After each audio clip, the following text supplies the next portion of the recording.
اسرائیل کو United nation سے اس forum سے کوئی توقع ہم رکھ سکتے ہیں؟ جس طرح 120 کنٹریز نے بھی قرارداد اسرائیل کے مخالفت میں پیش کی، تو ان سے کوئی ہے آپ کو توقع؟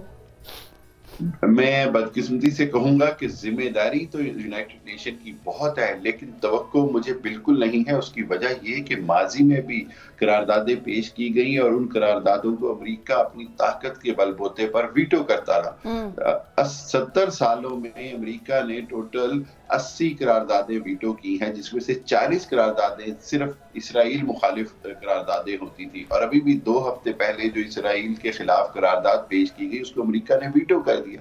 تو ہمیں یہ سمجھنا پڑے گا کہ اقوام متحدہ جو ہے وہ یورپ اور امریکہ کا ایک ادارہ بن کے رہ گیا ہے۔ جو انتونیو گوتریس ہیں، جو ان کی جانب سے مذمت ہے، وہ ایک شخصی طور پر مذمت کے علاوہ کچھ بھی نہیں رہ گئی۔ سیکرٹری جنرل یونائٹڈ نیشن کا رول اس انداز میں عملی طور پر نہیں، لفاظی کے حوالے سے ہے، الفاظوں پر ہے، لیکن جس انداز میں اقوام متحدہ کو امریکہ کنٹرول کرتا ہے وہ ہم سب جانتے ہیں۔ اور اس لیے اس کو جب تک مسلم دنیا اکٹھی ہو کر یورپ کو چیلنج نہیں کرے گی، جب تک مسلمان طاقتور ممالک 7-8 طاقتور ممالک G8 طرز کی کوئی تنظیم نہیں بنائیں گے جو دنیا کو بتائے کہ مسلمانوں کے مسائل تنظیم بنی ہے نا، OIC کس لیے ہے؟ وہی OIC تو بیکار، OIC کا پھر کیا کام ہے؟ پھر تو اس کو بند کر دے۔ بدقسمتی سے OIC تو اب مسلمانوں کو آج تک اکٹھا ہی نہیں کر پاتی۔ جب بھی کوئی اجلاس ہوتا ہے یا کچھ بھی ہوتا ہے تو آپس کے اختلافات سامنے آتے ہیں فضا۔ اسی لیے تو میں کہہ رہا ہوں کہ OIC سے ہٹ کے جس طرح G8 ممالک بنائی گئی، اسی طرح کوئی M8 کے نام سے بنائی جائے، جس میں ترکی، ایران، سعودی عرب، قطر، پاکستان، ملائیشیا، انڈونیشیا، 7-8-9 ممالک شامل ہو جائیں، اور یہ مسلمانوں کے مسائل کو حل کے لیے مسلمانوں کی نمائندگی کریں۔ یہی وہ حل ہے جس سے شاید مسلمان اپنی بات دنیا میں منوا سکیں۔ لیکن بہرحال فلسطینیوں کے اوپر جو ظلم ہو رہا ہے، جو اسرائیل ظلم و بربریت کر رہا ہے، دے گا مشرقی صاحب، ورلڈ اسلامک بینک کا خواب لے کر بھٹو صاحب آئے تھے اور اس کے بعد پھانسی چڑھ گئے تھے، تو اب کون بنانے دے گا؟ دیکھیں، میں یہ سمجھتا ہوں کہ آج کے دور میں اگر کوشش کی جائے گی تو بن سکتا ہے، لیکن کوشش بھی تو نہیں نظر آ رہی۔ اور وہ بھٹو صاحب کے اوپر جو آپ نے بڑی اچھی بات کی، لیکن آپ یہ بات یاد رکھیں کہ اس کے بعد بہت سارے عوامل اور بھی تھے، لیکن آج کی صورتحال میں ہم دیکھیں، ہم نے تو سب کچھ کھو دیا۔ سلطنت عثمانیہ سے لے کر آج تک کے دور میں ہم کھوتے آ رہے ہیں۔ مسلمانوں کے جاگنے کا وقت ہے، ورنہ یہ ایک قیامت کی گھڑی ہے جو سب مسلمانوں پر گزر رہی ہے، اور پوری دنیا اس کو دیکھ رہی ہے۔ پوری دنیا مسلمانوں کے اسلام و فوبیا کی وجہ سے مسلمانوں کے پیچھے پڑی ہوئی ہے۔ کیا ہمیں اس وقت لیڈرشپ کے بغیر بھی ہم چلیں گے؟ یہ وہ سوالات ہیں جو خود میں سمجھتا ہوں دنیا میں مسلمان، آپ کو کیا لگتا ہے ترکی سے بہت زیادہ ہم امیدیں لگاتے ہیں، اور ترکی نے ہمیشہ کوئی بھی پاکستان کا معاملہ ہو، فلسطین کا ہو، افغانستان کا، بنگلہ دیش کا ہو، تو ترکی ہمیشہ فرنٹ سے لیڈ کرتا ہے۔ تو ترکی کی اس ساری صورتحال میں پوزیشن کیا ہے؟ طیب اردوغان نے ٹھیک ہے ایک بہت بڑا وہاں پہ ایک سولیڈیریٹی شو کی، باقی کنٹریز کے ایمبیسیڈرز بھی وہاں پہ موجود تھے، لیکن اس سے آگے جو حکمران ہوتے ہیں جن کے پاس ریاست ہے وہ تو پریکٹیکل بہت زیادہ کر سکتے ہیں، یا آپ سمجھتے ہیں وہ بھی کہیں نہ کہیں مجبور ہیں، مصلحتوں کا شکار ہیں؟ دیکھیں، طیب اردوغان کو میں بڑا اپریشیٹ کرتا ہوں، وہ بڑے دلیرانہ بیانات دیتے ہیں اور لیڈرشپ کا مظاہرہ کرتے ہیں، لیکن بدقسمتی سے عملی طور پر پریکٹیکلی جو ان کو کرنا چاہیے یا ان کی اب ذمہ داری بن گئی ہے، اگر وہ نہیں کریں گے تو پھر یہ تمام جو گفتگو ہے یہ کیا باتوں تک ہی محدود رہ جائے گی۔ ترکی کے پاس اس وقت اپرچونٹی ہے کہ وہ امت مسلمہ کے لیڈر کا رول ادا کرے۔ میں سمجھتا ہوں کہ سعودیہ کے پاس بہت بڑی اپرچونٹی ہے، وہ اپنے کردار ادا کرنے میں فیل ہوتا نظر آ رہا ہے۔ اسی طرح ایران کے پاس بڑی اپرچونٹی ہے، پاکستان کے پاس دیکھیں اس وقت جو کوئی بھی امت کے لیے کام کرنے کے لیے ویسٹرن ورلڈ کو چیلنج کرے گا وہ امت کا لیڈر کہلائے گا۔ اور یہی ٹائم ہے سر، یہی ٹائم ہے سٹینڈ ہونے کا اور فلسطینیوں کے ساتھ اپنا رشتہ اور اپنا تعلق ثابت کرنے کا۔ بہت شکریہ مشرقی صاحب آپ کے وقت کا۔ یہ تو ہماری صورتحال ہے کہ تمام عرب مسلم ممالک جو ہیں وہ صرف آواز اٹھا رہے ہیں اور آواز بھی ایسے کہ مذمتی بیان دے دیں، لیکن آن دی ادر ہینڈ ان کی پبلک عوام کی جانب سے ایون پاکستان میں بھی بڑے بڑے اجتماع کیے جا رہے ہیں اور حکومت سے اپیل کی جا رہی ہے کہ وہ مظلوم فلسطینیوں کا ساتھ دیں. اور وہ جو مؤذن کی کل بھی ہم نے ایک ویڈیو چلائی تھی جس طرح سے اس نے پرسوز آواز میں اس نے صدائیں لگائی ہیں اور اللہ کو جیسے پکارا ہے اور عالم اسلام کو جیسے پکارا ہے، اس کے بعد تو اگر ابھی بھی کوئی ضمیر نہیں جاگے گا تو پھر اپنے آپ کو وہ مسلم ریاست نہ کہیں. بریک کے بعد واپس آتے ہیں.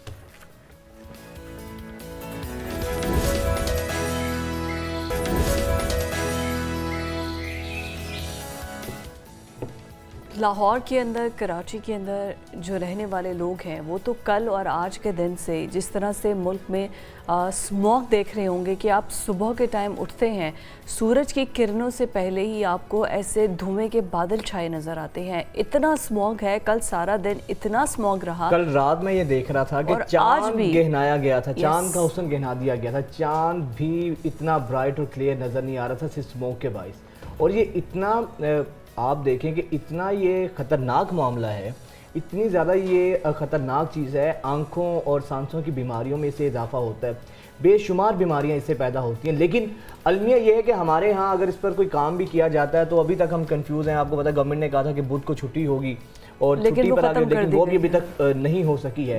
پریکٹیکلی کوئی ایکشنز ہمارے اس طرح نظر نہیں آ رہے ہیں. آپ یہ دیکھیں ریزیڈینشیل ایریاز میں جو ہے وہ فیکٹریز ہیں، وہاں پر ٹائرز جلائے جاتے ہیں، کوڑے کو آگ لگائی جاتی ہے. ریزیڈینشیل ایریاز میں یہ سب کچھ ہوتا ہے، فصلوں کو آگ لگائی جاتی ہے، جلایا جاتا ہے. تو یہ وہ ساری چیزیں ہیں مل کے جن پہ کام. بھٹوں کی بات کی تھی تو چمنیوں سے جو بھٹوں کی دھواں نکلتا ہے تو کہا یہ گیا تھا کہ ان کو زگ زیگ ٹیکنالوجی پر کنورٹ کیا جائے گا، اس میں شفٹ کیا جائے گا. ایک بھی ایسا نہیں ہو سکا. پریکٹیکل ایک بھی ایسی چیز نہیں ہو سکی ہے کہ جس سے ہمیں لگے کہ ہماری حکومتیں سنجیدہ ہیں. دھواں چھوڑتی گاڑیوں کو ابھی تک سڑکوں پر اسی طرح سے کنٹرول نہیں کر سکے تو پھر صورتحال تو یہ رہے گی. اسی پر بات کرنے کے لیے چیف میٹرولوجسٹ چودھری اسلم صاحب ہمارے ساتھ موجود ہے. Welcome to news morning. یہ بتائیے گا یہ جو اسموگ کے بادل چھائے ہوئے ہیں لاہور، تو ایسے مجھے لگتا ہے کہ ایئر کوالٹی 500 پلس ہو جائیں گے جس طرح دنیا کے آلودہ ترین شہروں میں سے پہلے نمبر پر لاہور ہے. ویسے یہ جو ہے ہمارا ایئر کوالٹی انڈیکس اتنا برا ویسے ہے، لیکن سانس ہم جس میں لے رہے ہیں ہماری صحت پہ اس کے اثرات ہیں. گلا، آنکھ صاف نہیں ہے، دھندلا نظر آتا ہے. تو یہ کب تک اسی طرح کے بادل رہیں گے اسموگ کے؟ کوئی بارش برسنے کے امکانات نظر آ رہے ہیں آپ کو؟ دیکھیے یہ پہلے میں بتاؤں کہ یہ جو ہمارے پر جو اسموگ ہے، جو فوٹو کیمیکل اسموگ ہے، اس کی 2-3 کہانیاں ہیں بڑی بڑی. ان میں سے ایک جو ہے یہ فوٹو کیمیکل اسموگ جو آج کل جو ہمارے پنجاب اور لاہور پہ شائع ہوئی ہے. اس میں یہ جو سورج جیسے جو دھواں دینے والی گاڑیاں جو ہوتی ہیں، ان کا جو امیشن ہوتا ہے جب سورج کی روشنی کے ساتھ یہ عمل کرتی ہے تو یہ کیمیکل ریئیکشن پیدا ہوتے ہیں، اس سے پولوشن پیدا ہوتی ہے. تو اس سے یہ اور اسموگ کی جو پولوشن کی جو انکریز ہو جاتی ہے. تو ابھی آنے والے دنوں میں کیونکہ ویدر کا اس میں بہت زیادہ رول ہوتا ہے، تو آج کل جو اسٹیبل کنڈیشنز ہیں، اسٹیبل کنڈیشن میں بتا دوں کہ اس میں کوئی فنامنا نہیں جنریٹ ہوتا ہے، نہ بارش ہوتی ہے، نہ ونڈ چلنے کا امکان ہوتا ہے. تو یہ آنے والے دنوں میں ابھی کوئی 3 سے 4 دن بارش کا تو کوئی امکان نہیں ہے لاہور میں، پنجاب میں. تو اس سے یہ سلسلہ ابھی اس طرح پور کوالٹی ہوگی ایک آئی کی. تو سر یہ بتائیے گا، آپ نے کہا کہ یہ بارش ہوگی ہی تبھی اسموگ سے ہماری جان چھوٹے گی. ویسے سر آپ کے پاس کیا پریڈکشن ہے؟ آئندہ سردی بھی آنی ہے، جب فوگ ہوتی ہے تو فوگ میں بھی اسموگ تھوڑی سی چھٹتی ہے یا اس میں بھی وہی اثر رہتا ہے جس طرح عام دنوں میں آج کل ہم دیکھ رہے ہیں؟ دیکھیے فوگ اور اسموگ میں ایک بیسک فرق ہے جو میں یہاں پہ کلیئر کرتا ہوں. فوگ میں جو کلین ایئر ہوتی ہے اس میں زہریلی گیسیں نہیں ہوتی، جو اسموگ میں زہریلی گیسیں ہوتی ہیں جو پولوٹنٹ ہم ایٹماسفیئر میں بھیج رہے ہوتے ہیں. لیکن اس میں یہ ہے کہ آپ نے کبھی دیکھا ہوگا کہ جو فوگ ہوتی ہے اس کے ڈراپلیٹس بڑے ہوتے ہیں، وہ زمین پہ گر رہے ہوتے ہیں. تو جتنی پولوشن ہوتی ہے وہ زمین پہ آ جاتی ہے اگر ان دنوں میں ہو، لیکن ان دنوں میں کم ہوتی ہے کیونکہ وہ ایٹماسفیئر میں جانے نہیں دیتا اور زمین پہ دوبارہ وہ واپس بھیج رہا ہوتا ہے. لیکن آج کل ایسی صورتحال نہیں ہوتی، جو ساری وہ پولوشن جو سسپینڈ ہوتی ہے اور یہ صورتحال ہمیں نظر آ رہی ہے جیسے بہت زیادہ جو انڈیکس ہے آج کل لاہور. تو سردیوں کا باقاعدہ آغاز کب سے ہم ایکسپیکٹ کریں؟ کیونکہ سردیوں کا باقاعدہ آغاز ہوگا تو ہی ہماری اسموگ سے جان چھوٹے گی. دیکھیے کئی علاقوں میں تو سردیوں کا آغاز ہو چکا، لیکن اگر ہم پنجاب کی بات کی جائے یا لاہور کی بات کی جائے تو یہ تو مڈ نومبر کے بعد جو ایکسپیکٹڈ ہے سردیاں. تو پھر ہی یہ اسموک سے چھٹکارا حاصل ہوگا. لیکن میں یہ کہہ رہا ہوں کہ یہ جو اسموک ہے، جو اسموک فوگ میں تھوڑی سی رہتی ہے، لیکن جو فوگ کا جو پیریڈ ہوتا ہے وہ دسمبر میں زیادہ شروع ہوتا ہے، نومبر میں کم فوگ ہوتی ہے. تو یہ اسموک کا سلسلہ اس ماہ میں تو چلتا رہے گا. تو کس منتھ میں آ کے ختم ہونے کی توقع ہے؟ کب تک اس سے ہماری جان چھوٹے گی؟ یہ دیکھیے یہ دسمبر میں اس کا سلسلہ جو ہے بہت کم ہو جائے گا، بلکہ ختم ہونے کا امکان ہے.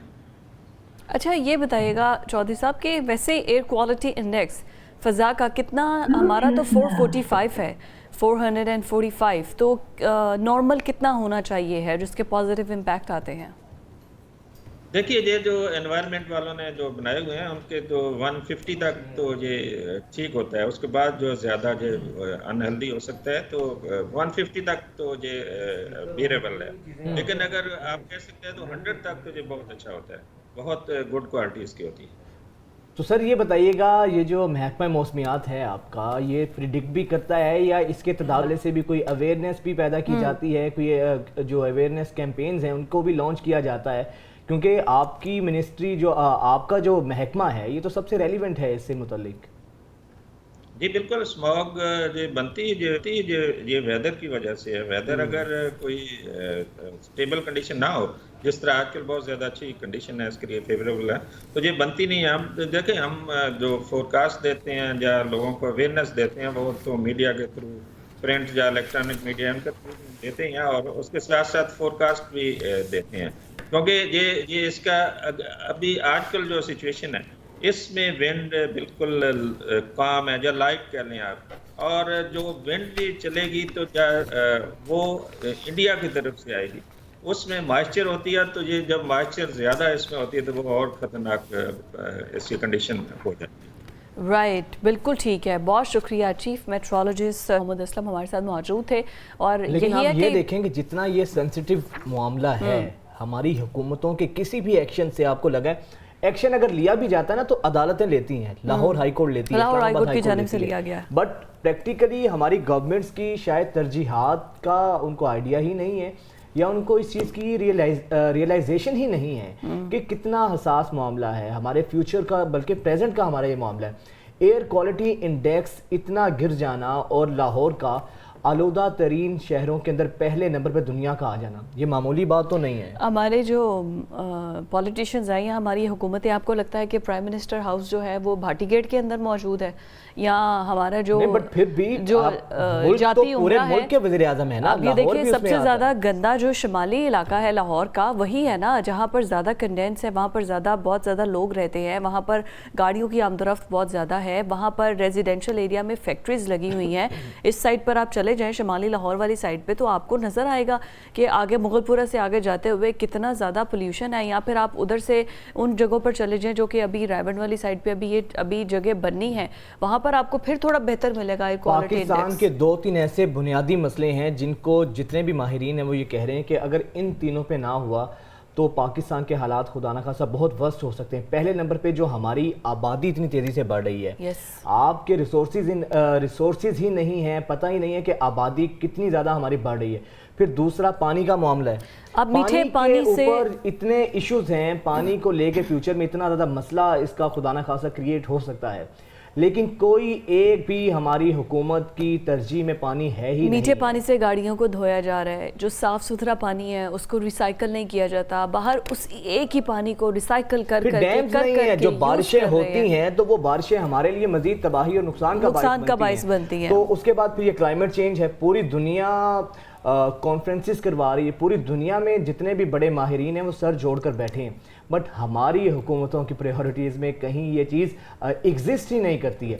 خیر یہ تو سارا ہمارے گلیشیئر جیسے پگھل رہے ہیں، ان کو آنے والے ٹائم میں پتہ چل جائے گا، لیکن آنے والے ٹائم پہ ان لوگوں نے زندہ تھوڑی ہونا یا ہم نے زندہ تھوڑی ہونا، ہم نے تو آگے آنے والی نسلوں کو کیا دے کے جائیں گے، آنے والی exactly. نسلوں کے لیے آپ نے کیا کرنا ہے، یہ تو ان کی بقا کا ہمیں جو کچھ ملا ہے پھر یہی سب کچھ آگے. اچھا جہاں پہ ہم اتنے رونے رو رہے ہیں نا، یہ اسموک کا ہے، بارشوں کا ہے، پانی کا ہے، آبادی کا ہے، اس وقت جو سب سے اہم ترین ایک سب سے بڑا جو ڈیلیما ہے وہ یہ ہے کہ مہنگائی بہت زیادہ ہو گئی ہے.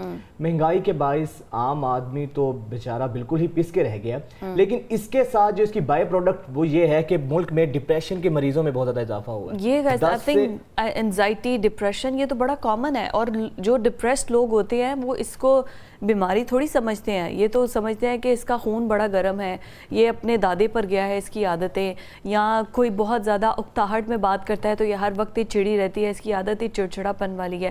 It's not like that. لیکن آپ کو نہیں پتا ہوتا کہ جس شخص کو ان چیزوں کا سامنا ہے ہمیں آئیڈیا ہی نہیں ہوتا, وہ شخص بظاہر ہمارے سامنے بالکل نارمل ہوتا ہے, لیکن جس فیز سے وہ گزر رہا ہوتا ہے یہ اسی جن حالات سے گزر رہا ہوتا ہے, سوسائڈل تھاٹس کا آنا, خودکشیاں کرنا, تو یہ وہ ساری چیزیں ہیں. لیکن اس کی جو بنیادی وجہ اس وقت وہ ہے وہ مہنگائی ہے. حالات اتنے خراب ہیں, ایک شخص اگر شام کو بغیر دہاڑی کے گھر جاتا ہے اس کو کام نہیں ملتا ہے, جب بھوکے بچے اس کے ساتھ جب ڈیمانڈ کریں گے کھانے پینے کے نہیں ہوگا تو وہ کیا کرے گا.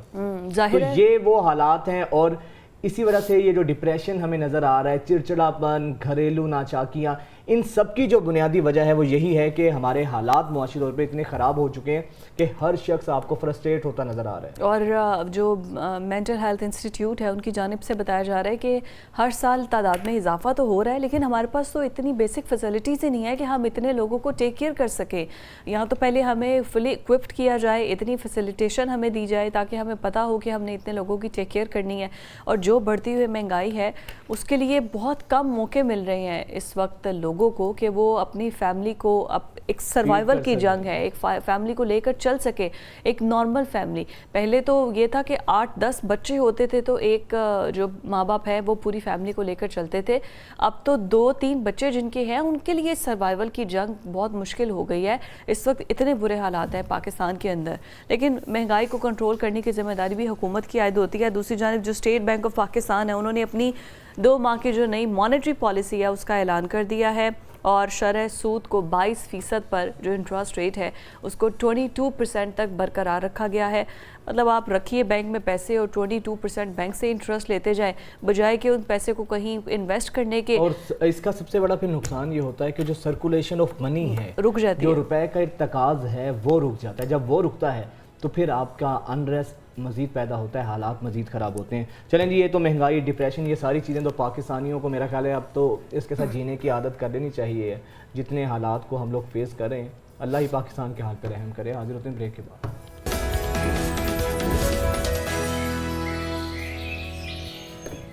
بریک کے بعد آپ کو خوش آمدید کہیں گے. اور ابھی وہ تمام لوگ جو کہ اس وقت اچھی اپرچونٹیز کی تلاش میں ہیں کہ ہم ملک سے باہر جائیں تاکہ روزگار کے بہتر مواقع بیرون ملک, بہت زیادہ پاکستانیوں کی یہ سوچ ہے کہ وہاں پر جو ملتے ہیں, لیکن بیرون ملک جانے کے لیے, ویزا لگوانے کے لیے پہلے بہت سے ایسے ہرڈلز ہوتے ہیں جن کو آپ نے کراس کرنا ہوتا ہے, اور اس کے بعد جا کر اگر آپ کو فائنلی ویزا ملتا ہے پھر اپرچونٹیز آپ کو ملتی ہیں. اب اس دوران یہ جو ایک سٹیج ہے یا ایک پورا پروسیس ہے, اس میں آپ کو بہت سے ایسے لوگ ملتے ہیں جو کہ آپ کو مس گائیڈ بھی کر سکتے ہیں, جو کہ صرف اپنی دہاڑی لگانے کے لیے آپ کی فائل جو ہے یا پیپرز ہیں وہ غلط بنا سکتے ہیں, جس کی وجہ سے ویزا جو ہے وہ آپ کو نہیں ملتا ہے. کیونکہ جب آپ باہر جانے کے لیے فرسٹریٹ ہوتے ہیں تو پھر ایسے بے شمار لوگ مارکیٹ میں بیٹھے ہیں جو آپ کی اس فرسٹریشن کا فائدہ اٹھاتے ہیں, اور وہ کہتے ہیں کہ جی اکثر ہم لفظ یوز کرتے ہیں, سنتے ہیں کہ ڈن بیس ویزا, کہ اتنے پیسے دیں آپ کا ویزا لگ جائے گا. وہ ڈن بیس نہیں, وہ فراڈ بیس ویزا ہوتا ہے. تو ایسے کے اندر آپ باہر جانا چاہتے ہیں, لیکن اس کے پورے تقاضے ہیں, جس طرح فضا نے کہا کہ آپ کو اس کی جتنی بھی فارمیلٹیز ہوتی ہیں ان کو میٹ کرنا ہوتا ہے, آپ کو اسٹیٹمنٹ بنانی ہوتی ہے, آپ کو اس کے علاوہ جو چیزیں ہیں اپنے یونیورسٹی میں ایڈمیشن لینا ہوتا ہے. تو آج کا سیگمنٹ ہمارا ہے ہی ان تمام لوگوں کے لیے ہے کہ جو بہتر ملک کے لیے, بہتر مستقبل کے لیے باہر جانا چاہتے ہیں, اور وہ چاہتے ہیں کہ وہ تعلیم بھی اچھی حاصل کریں اور ان کی ارننگ بھی اچھی ہو. تو آج ہم آپ کو بتائیں گے کہ کس کس کنٹری میں اپرچونٹیز کتنی ہیں, اور اگر آپ وزٹ پہ جانا چاہتے ہیں تو اس کے لیے کیا ضروریات آپ کو پورا کرنا ہوں گی, اسٹڈی بیس پہ جانا چاہتے ہیں تو اس کے تقاضے کیا ہیں. اسی پر بات کرنے کے لیے ساجد اسماعیل جو کہ ویزا کنسلٹنٹ ہیں ہمارے ساتھ موجود ہیں. بہت شکریہ, welcome to news morning. Thank you so much for inviting.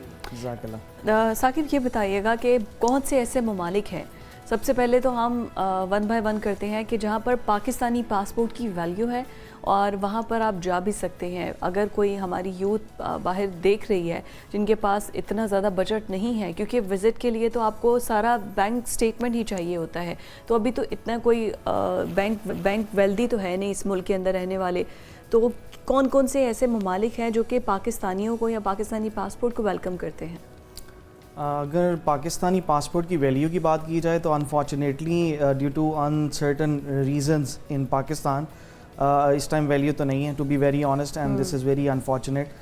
لیکن یہ ہے کہ if you have proper bank statement جو کہ آپ کی سالڈ بینک اسٹیٹمنٹ ہے, اگر آپ ٹیکس پیئر ہیں, if you have FBR documentation, proper documentation, then you can apply for a visit visa for any country.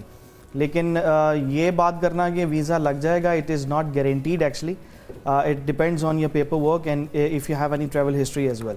تو اگر ہم بہت اچھے ممالک کی بات کریں جیسے کینیڈا ہے یا USA ہے, so if you are considering اور if anybody is considering those countries, so آپ کی ایک ٹریول ہسٹری ہونا یہ ایک پلس پوائنٹ ہے. پھر آپ کی بینک اسٹیٹمنٹ اچھی ہونی چاہیے. And the third thing is کہ آپ کی جو ریٹرنز ہیں, if you are a businessman اور if you are a student, تو اس کا ایک پراپریٹ ڈاکومنٹ جو ہے وہ لگنا بہت ضروری ہے. تو again unfortunately nobody is welcoming Pakistani passport specifically due to a lot of reasons, but obviously if you have a strong background you can consider. اچھا, آپ وزٹ ویزے کی بات کی, اس وقت جو زیادہ لوگ جانا چاہتے ہیں وہ اپنے بہتر فیوچر کے لیے جانا چاہتے ہیں, اسٹڈی ویزا پہ جانا چاہتے ہیں, تو وہ اسٹوڈنٹس جو دیکھ رہے ہیں ہمیں باہر جانا چاہتے ہیں, تو ان کو کیا کرنا چاہیے اگر فرض کریں UK, کینیڈا یا جہاں پہ اچھی اور کہاں پہ زیادہ اپرچونیٹیز کیا ہیں مل رہی ہیں, کن ممالک میں؟ دیکھیں اگر اسپیسیفکلی اسٹوڈنٹس کی بات کی جائے تو یہ آپ کی بات بالکل ٹھیک ہے. اگر ہم پاسپورٹ والی سائڈ کی بات کریں تو ہمارے پاس پیپر ہی ختم ہو گئے ہیں جو کہ پاسپورٹ کے اوپر اسٹیمپ ہوتے ہیں. تو there are lot of people who are in the queue to submit the passports. ایک تو یہ لیگ ہم فیس کر رہے ہیں. دوسری بات یہ ہے کہ میں یہ چیز پوائنٹ آؤٹ کرنا چاہوں گا کہ دیکھیں کیونکہ ملک کے حالات ایسے ہیں, ہر بچہ باہر جانا چاہتا ہے. اگر آپ جانا چاہتے ہی ہیں سو پلیز آپ نے پیسہ بھی لگانا ہے, آپ نے اپنا ٹائم بھی لگانا ہے, تو آپ اپنا کنٹری اور جو بھی ڈیسٹینیشن چوز کر رہے ہیں اس کو وائزلی چوز کریں. ایک چیز اور, اگر کوئی بھی ایسے لوگ, کوئی بھی ایسے اسٹوڈنٹس جو کہ ایجوکیشن کا پاتھ یوز کرتے ہوئے باہر کے ملک جانا چاہتے ہیں, تو ان کے لیے ایک سمجھنے کی بات ایسی بہت ضروری ہے کہ جب آپ ٹائم بھی لگا رہے ہیں اور پیسہ بھی لگا رہے ہیں, تو why not use that country اور institution to get your education, right. آپ ٹائم تو لگا رہے ہیں, eventually you will be in that specific country نا. سو آپ کو یہ چاہیے, یہ میرا پرسنل پریکٹیکل ایکسپیرینس ہے, ٹائم گزر جاتا ہے, لیکن جب ٹائم گزر جائے اور آپ کے پاس کوئی بھی آپ کی ڈگری نہ ہو جو آپ پڑھنے گئے ہیں, تو آپ کیا کر رہے ہیں, آپ آڈ جابس ہی کر رہے ہیں ساری زندگی. But if you have your proper education, تو آپ کو اللہ تعالیٰ کوئی نہ کوئی رستہ بنا دیتا ہے. اصل میں غلطی ہم یہ کرتے ہیں نا کہ جب باہر جاتے ہیں تو ہم فوکس کرتے ہیں کہ جابس کر لیں, پیسے کما لیں, ڈگری ہمارے پاس آتی نہیں ہے. وہی اگر ہم 2 سال جا کر اگر پڑھ لیں, اس کے بعد ایک اچھی ڈگری کے ساتھ ایک اچھے ایویلیویشن والی جاب ہمیں مل جائے گی نا. اچھا, آپ بتا رہے تھے کہ وزٹ ویزا کے لیے بینک اسٹیٹمنٹ از نیسیسری, تو بینک اسٹیٹمنٹ کس طرح سے ہونی چاہیے, کس طرح سے بنی, لاسٹ 6 منتھس میں کتنی ٹرانزیکشنز ہوں, کتنا آپ کے پاس اکاؤنٹ میں بیلنس موجود ہو؟ دیکھیں ہر کنٹری کی ریکوائرمنٹ ڈفرینٹ ہے, اور ایٹ لیسٹ آپ کی 3 to 6 months کی ایک ہسٹری ہوتی ہے جو کہ موسٹلی ملک کو ریکوائرڈ ہے, رائٹ. اور ڈپینڈ کرتا ہے, for example I am an adult, تو میرے یہ چاہیے مجھے کہ میں اپنی پرسنل بینک اسٹیٹمنٹ یوز کروں. اگر کوئی انڈر 18 ہے یا انڈر 20 ہے یا انڈر 25 ہے, تو وہ اپنے فادر کی بینک اسٹیٹمنٹ بھی یوز کر سکتا ہے فار وزٹ پرپزز. لیکن کوئی اگر ایڈلٹ ہے, ورکنگ انڈیویجول ہے, تو اس کو چاہیے کہ وہ اپنی اسٹیٹمنٹ یوز کرے تاکہ اس کا کیس اسٹرانگ ہو سکے. اچھا, یہ بتائیے گا کہ اسٹوڈنٹس یا وزٹ ویزا کے حوالے سے لوگ کون سی ایسی غلطی کرتے ہیں جس سے ریجیکشن آتی ہے, کس چیز سے بچنا چاہیے؟ میں ایک چیز آپ یہاں پہ ہائی لائٹ کرنا چاہوں گا, جیسے میں نے بھی پہلے ذکر کیا تھا کہ بہت سارے لوگ ایسے مارکیٹ میں موجود ہیں جو ڈن بیسس پہ کام کرتے ہیں. تو ڈن بیس کو تھوڑا سا میں بہت زیادہ ڈیٹیل میں نہیں جاؤں گا, تھوڑا سا سمجھانے کی ضرورت ہے. اگر آپ اس کی کیلکولیشن کریں, کیونکہ لوگوں کو انفارمیشن نہیں ہوتی, نالج نہیں ہوتا, تو وہ اس جھانسے میں آ جاتے ہیں کہ آپ کا سارا کام ہم کر دیں گے, اینڈ پہ آپ ہمیں اتنے پیسے دے دیجیے گا اور سیکیورٹی کے طور پہ اتنا چیک دے دیں. اگر آپ اس چیز کی کیلکولیشن کریں اور اس کو پراپر اسٹڈی کریں, تو میرا خیال ہے کہ جو چیزیں آپ کے ہاتھوں سے جائیں جو پیسے آپ کے ہاتھوں سے جائیں, ڈاکومنٹیشن آپ کے ہاتھوں سے جائیں, اس میں آپ کی زیادہ سیٹسفیکشن, انسٹیڈ آف کہ آپ کو یہ کوئی پتہ نہیں. For example if I am seeing to you you know at the end of your work give me 60 lakh rupees, آپ کو نہیں پتا کہ وہ 60 لاکھ روپے کیسے لگ رہا ہے. لیکن instead of the other page اگر آپ دوسری سائڈ پہ دیکھیں, اگر میں وہی پیسے یا جیسے اس میں کیا ہے لوگوں کو یہ بھی نہیں پتا, یونیورسٹی کی فیس ہے, ایمبیسی کی فیس ہے, ڈاکومنٹیشن ہے, آپ کی انگلش لینگویج ریکوائرمنٹ ہے, ایکسیکٹرا ایکسیکٹرا ایکسیکٹرا. اگر آپ کو یہ چیزیں نہیں پتا, ہو سکتا ہے کہ اس کی کاسٹ ایکچولی 40 لاکھ ہو, لیکن میں آپ سے ایکسٹرا چارج کر رہا ہوں کیونکہ آپ نے اس کو کوشش نہیں کی کہ میں اس کو ڈگ ان کر کے اسٹڈی کروں کہ what is the actual cost, right. تو ایسی چیزوں سے تھوڑا سا اوائڈ کرنا چاہیے, آپ پڑھ لیں زیادہ بہتر ہے. آپ کسی ایسے انڈیویجول کو یا ایسی ایجنسی کو مل لیں تو زیادہ بہتر ہے کہ جو کہ آپ لوگوں کو یہ چیزیں ڈیپتھ میں سکھائیں کہ آپ کا کون سا ایکسپینس کس چیز کی مد میں ہوگا. اور یہی بات ہے نا, you have to be honest. اب جب دہاڑی باز ہیں تو اس کو وہ کیوں بتائے گا, اور خود بھی آپ کو اتنی ایفرٹ تو کرنی چاہیے نا کہ آپ کس چیز کے اندر کس پروسیس میں جا رہے ہیں آپ کو خود. اور اب تو آئی تھنک کہ اتنا مشکل ہے بھی نہیں, ٹیکنالوجی نے اور یوٹیوب نے اتنا ایزی کر دیا ہے کہ آپ کوئی بھی چیز ہے اس کے بارے میں سرچ کریں, آپ کو پتہ چل جائے گا.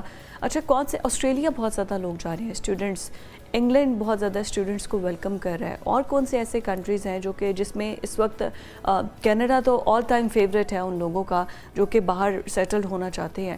تو فار دا اسٹوڈنٹ اسپیسیفکلی اور کون سے ایسے کنٹریز ہیں جہاں پر کمپیریٹیولی باقی ایزی ہے ایڈمیشن حاصل کرنا؟ دیکھیں, ایڈمیشن ایزی ہونا is depending on your documentation and your eligibility, right. میں پہلے بھی اس چیز کا ذکر کر چکا ہوں کہ اسٹوڈنٹس کو سب سے پہلے ایلیجیبلٹی کرائٹیریا چیک کرنا چاہیے کہ ویدر جو بھی کنٹری وہ کنسیڈر کر رہے ہیں کہ اس کے لیے ایلیجیبل ہیں کہ نہیں, ایک چیز.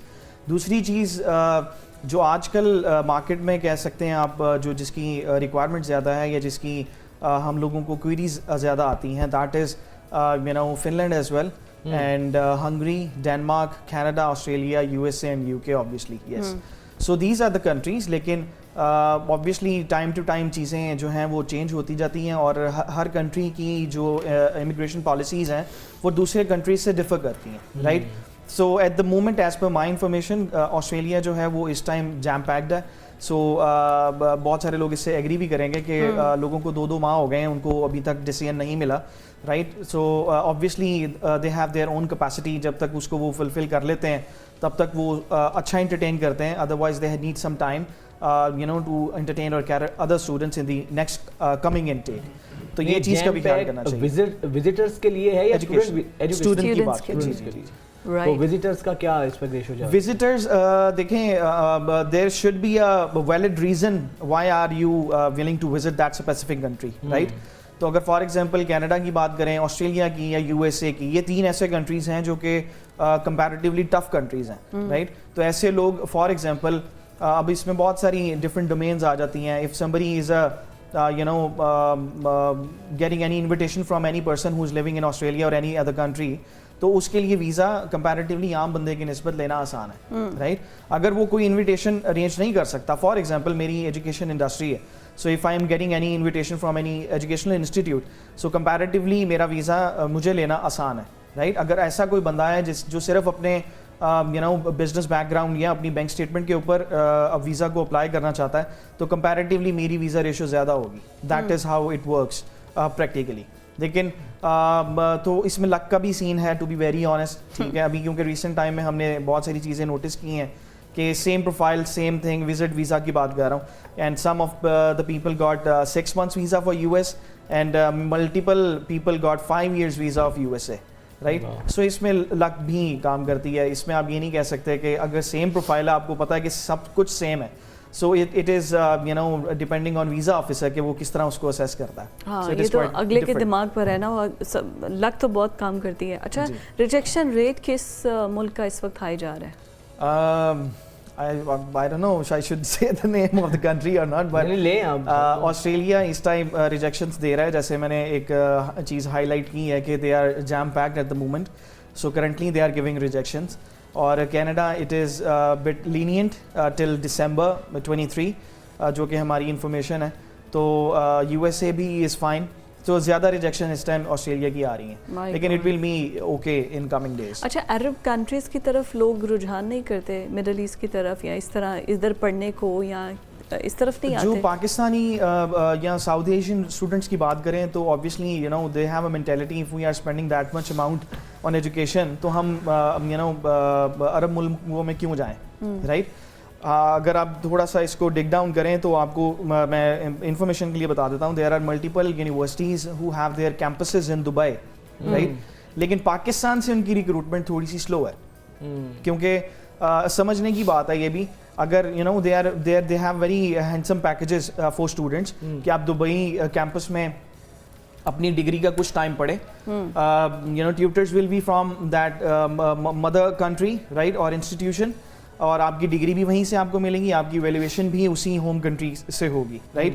And the last year of your degree you can study in that particular country. اچھا, اسکینڈینیوین کنٹریز کے بارے میں بتائیے گا, جو اسٹوڈنٹس وہاں پہ جانا چاہتے ہیں تو وہاں پہ ایجوکیشنل اپرچونیٹیز کیا ہیں؟ اس میں ڈفرینٹ اپرچونیٹیز ہیں. جیسے یورپین کنٹریز کی بات اگر کریں تو اس میں یو نو ٹیوشن فی ویور بھی ملتا ہے, اور اس میں جو اسکالرشپس ہیں وہ بھی بہت زیادہ ہیں. جیسے میں نے فن لینڈ کی اگر آپ سے ذکر کیا یا ہنگری کا ذکر کیا, ان کی ڈیمانڈ مارکیٹ میں کافی ہے, because you know students who have been going for undergraduate they can bring their dependents as well. تو اس وجہ سے فن لینڈ کی بہت اس ٹائم ڈیمانڈ ہے مارکیٹ میں. پھر ہنگری ایک اچھا ملک ہے. اب جیسے فار ایگزامپل جرمنی ہے, میں ہائی لائٹ کر دیتا ہوں آپ کے پروگرام کی یو نو ہیلپ سے, شاید اس کے اوپر تھوڑا سا کام کیا جا سکے کہ like Germany and Italy and there are number of European countries جن کی بیسس پاکستان میں ہیں, لیکن ہمارے پاس ڈیلی بیسس پہ بہت ساری کوئریز آتی ہیں. اسٹوڈنٹس کو you know they have to wait 8 months till 1 year to get an appointment, right. تو جو پنجاب کے ڈومیسائل کے اسٹوڈنٹس ہیں, جو فار ایگزامپل اگر سندھ والی سائڈ پہ کراچی چلے جائیں تو وہاں پہ بچوں کو ایسا کوئی ایشو نہیں ہے, لیکن پنجاب کے ڈومیسائل ہولڈرس جتنے بچے ہیں ان کو آبویسلی اسلام آباد جانا پڑتا ہے اپنی اپوائنٹمنٹس کے لیے.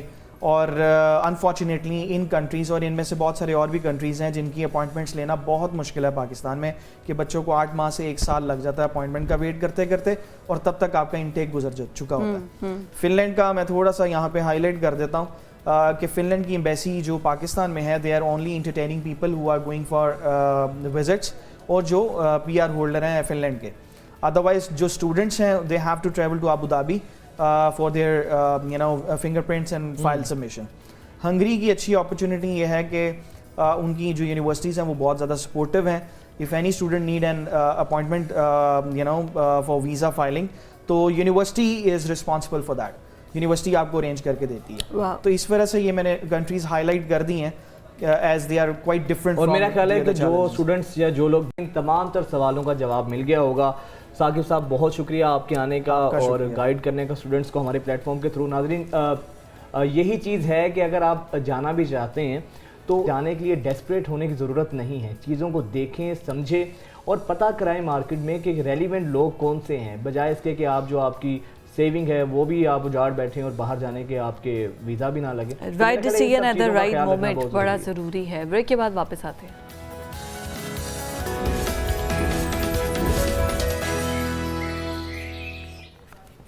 بریک کے بعد ایک دفعہ پھر سے آپ کو خوش آمدید کہتے ہیں. ناظرین اب کا جو ہمارا سیگمنٹ ہے یہ ہے فیشن سے متعلق ہے.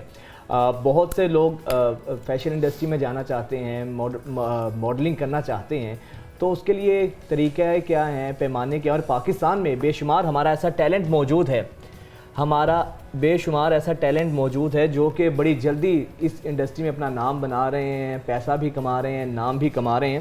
لیکن ان سب چیزوں کی جو فارمیلٹیز ہوتی ہیں, جو اس کے تقاضے ہوتے ہیں, وہ پورا کرنا بہت ضروری ہے. فیشن اور فٹنس دونوں ساتھ ساتھ چلتے ہیں. اگر ایک اور چیز ایڈ کر لیں, ایک ایڈیشن اور ایڈ کر لیں, اب فیشن فٹنس کے ساتھ میڈیا بھی اسی کیٹیگری میں آ گیا ہے. ہم لوگ بھی اسی چیز میں فال کرتے ہیں کہ آپ کو اگر اسکرین پہ بھی آنا ہے تو اس کے لیے بھی پریزنٹیبل ہونا ضروری ہے, آپ کو تھوڑی بہت ایکٹنگ بھی آنی چاہیے. تو یہ ساری چیزیں جو اس کے یہ سب کچھ جو ہے نا وہ اب ایک کمپائل, ایک جسے کہنا چاہیے پیکج ہو چکا ہے. تو اس کے لیے پہلے یہ ہے کہ آپ یہ دیکھیے کہ اکثر ایسا ہوتا ہے کہ جو فٹنس کے لوگ ہوتے ہیں, فٹنس فریک ہوتے ہیں, ان کو اکثر جو مختلف برانڈز ہیں کیونکہ وہ they are in a good shape, تو وہ اپنے جو پروڈکٹس ہیں اس کے انڈورسمنٹ کے لیے اس کو ایز اے ایمبیسیڈر لے آتے ہیں یا ایز اے ماڈل لے آتے ہیں, تاکہ ان کے جو کپڑے ہیں یا ان کے فیشن ہے یا ان کی اسٹائلنگ جو ہے اس میں وہ زیادہ اچھی ان کی پروڈکٹ لگے. تو یہ ساتھ ہے. پھر اس کے بعد آپ نے اس کو اپنے آپ کو ایک برانڈ بنانا ہے,